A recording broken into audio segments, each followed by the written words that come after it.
setelah kita paham insecure itu apa dan faktor penyebabnya, bahkan dampaknya gimana buat kita, orang lain, atau bahkan lingkungan di sekitar kita, sekarang kita bisa move on dari insecure. Caranya adalah menjadi produktif lagi beriman. Keren ya, Masya Allah. Yang pertama adalah ta'aruf dengan diri sendiri. Halo diri, saya ingin ta'aruf gitu. Tidaklah mudah ta'aruf dengan diri sendiri. Terkadang kita merasa jauh lebih mengenal sahabat kita, ya nggak sih? Atau orang terdekat kita dibandingkan kita mengenal diri kita sendiri, mengenal kebutuhan kita sendiri.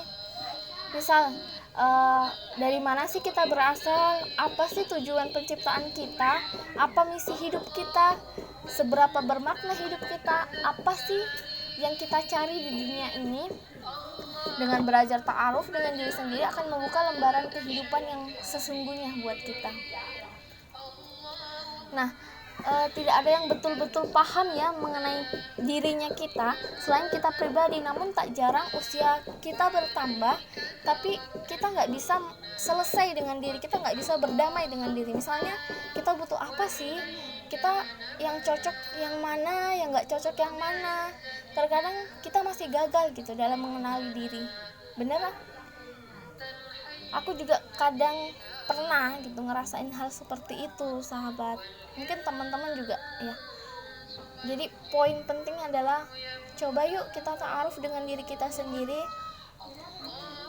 Tiap-tiap manusia itu pasti punya gitu kan otentisitas atau bahasanya keunikan atau keasliannya dari Allah gitu kan. Pada setiap manusia punya karakternya masing-masing gitu. Nah, tugasnya kita adalah bagaimana kita mengelolanya itu, mengolah keasliannya kita. Lantas, mau nggak sih manusia bersusah payah untuk mensinergikan keaslian dirinya sebagai sarana yang lebih bermanfaat, yang lebih produktif, sebagai sarana untuk semakin mengenal Tuhannya, sebagai sarana yang lebih baik lagi gitu. Maka jadikan ta'aruf atau kenali diri ini sebagai step awal gitu, sebelum kita ta'aruf dengan calon pasangan halal misalnya ya. Karena kata Aristoteles gini, memahami diri adalah awal dari sebuah kebijaksanaan, begitu kata Aristoteles. Nah, bahkan idola kita Rasulullah pun menyampaikan bahwa siapa yang mengenal dirinya, ia akan mengenal Allah. Apabila kita mengenal diri kita nih, kita mengenal Allah, begitu kata Rasulullah. Apa yang perlu kita pahami yakni bahwa diri kita ini adalah sinergi antara fisik dan jiwa. Kita adalah sinergi antara jasmani dan rohani. Kita antara kolaborasi antara gorihon dan batinon. Mencintai diri itu seperti menerima sepenuhnya apa adanya, lengkap dengan segala hal keunggulan maupun kelemahan kita sebagai anugerah dari ilahi. Kita menyadari bahwa kita lemah. Kita bukan berarti mengharap bahwa kita lemah, enggak. Namun Allah ingin menguji seberapa kuat sih, seberapa ikhlas kita dalam menyentuh diri gitu, melalui ujian-ujian ini. Bahkan dalam Quran surah Al-Baqarah dikatakan bahwa dan kami pasti akan menguji kamu dengan sedikit ketakutan, kelaparan, kekurangan harta, jiwa, dan buah-buahan, dan sampaikanlah kabar gembira kepada orang-orang yang sabar. Maka salah satu wujud rasa syukur adalah kita mampu mengenali diri agar senantiasa seirama dengan perintah Allah dan menjalankan sebaik-baik misi pengabdian kita sebagai hamba.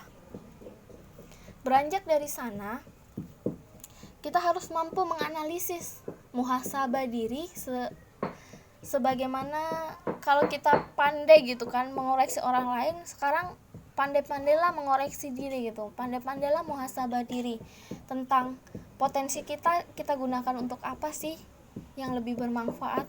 Hobi kita agar lebih bermanfaat kita gunakan untuk apa sih? Kemampuan dan kelebihan kita nih kita gunakan untuk apa sih agar meringankan hisab kita di akhirat kelak. Jadi yang terpenting adalah sisi kelemahan itu kita jadikan pacutan untuk lebih baik lagi, insya Allah. Nah, beranjak dari sana insya Allah kita sudah mampu menganalisis, memetakan lebih dan kurangnya diri ini, apa sih yang bisa kita perbaiki, yang menjadi skala prioritas gitu, serta apa yang lebih bisa kita kembangkan. Muhasabah jangan ditunda. Bisa setelah seharian aktivitas tuh, sebelum tidur bacalah Al-Mulk, kemudian perbanyak istighfar teman-teman. Ingat dosa kita kepada orang lain, ingat kebaikan orang lain kepada kita, dan maafkan kesalahan orang lain yang menzolimi kita. Masalah pertama kelar. Yuk kita bahas poin selanjutnya.